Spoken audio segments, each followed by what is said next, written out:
En realidad los inmigrantes provenientes de países limítrofes nunca fueron una migración deseada para los argentinos, para los argentinos no, nunca fueron una población deseada para las políticas migratorias argentinas. Eso es lo correcto. La política migratoria argentina fue, no se puede decir absolutamente abierta para inmigrantes de ultramar, pero sí fue mucho más condescendiente con los inmigrantes de ultramar que con los inmigrantes limítrofes. No se trata de una cuestión explícita, ¿no? Las normas en materia migratoria en la Argentina no dicen a partir de 1960, porque van a venir los inmigrantes limítrofes, vamos a cerrar nuestra frontera. Simplemente acompañan el fenómeno, ¿no es cierto? Si uno ve la evolución del proceso migratorio de inmigrantes de ultramar y de inmigrantes limítrofes, casualmente cuando comienzan a ingresar los limítrofes, las leyes migratorias se hacen más duras con respecto a los inmigrantes.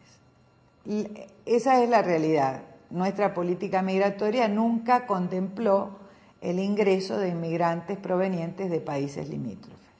Pero sin duda que si nos quedamos en ese aspecto que yo te decía de la migración como proceso demográfico y analizamos los factores pull-push, solamente la Argentina en el contexto de los países latinoamericanos siempre no, hasta hace unos años atrás estuvo mucho más avanzada desde el punto de vista económico, desde el punto de vista político, desde el punto de vista social y fue un polo de atracción para estos inmigrantes.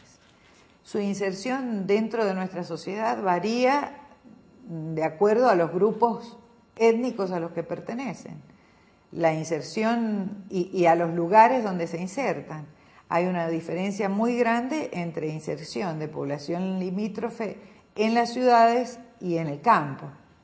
En Mendoza es un fenómeno conocido por todos, ¿no es cierto?, la radicación de inmigrantes bolivianos, que no son rechazados absolutamente por la población, porque tienen hábitos de trabajo y hábitos y costumbres de vida que son, próximos a los de la población argentina, a los de la población mendocina. Además tienen características particulares, son sumamente trabajadores y progresan económicamente. El rechazo se manifiesta mucho más, por ejemplo, hacia los chilenos.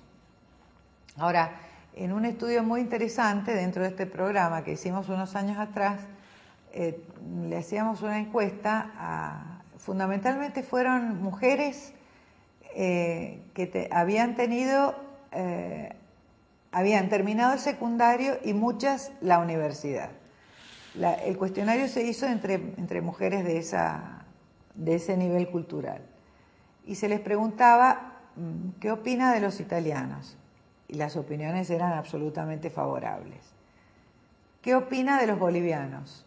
Y los bolivianos son muy buena gente, son muy trabajadores, absolutamente favorables. ¿Qué opina de los chilenos?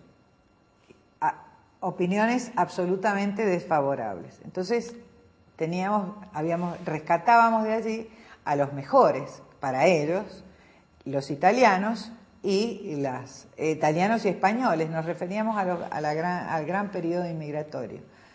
Italianos y españoles y bolivianos. Bueno, ¿y qué tiene que decir con respecto a estos dos? No. Los bolivianos en realidad no son tan buenos como los italianos y como los españoles. Los italianos y los españoles eran trabajadores, vinieron para quedarse, invirtieron en nuestro país. En cambio, los bolivianos le mandan el dinero a Bolivia, no trabajan tanto como los argentinos, como los italianos, no son tan patriotas como ellos. Es decir, que la conclusión ¿cuál es? Que aún dentro de la sociedad receptora, la identidad que se le atribuye al inmigrante varía de acuerdo con el grupo de referencia con que se lo compara. Hay unos mejores y unos peores si la sociedad los compara, ¿no es cierto?, por origen étnico.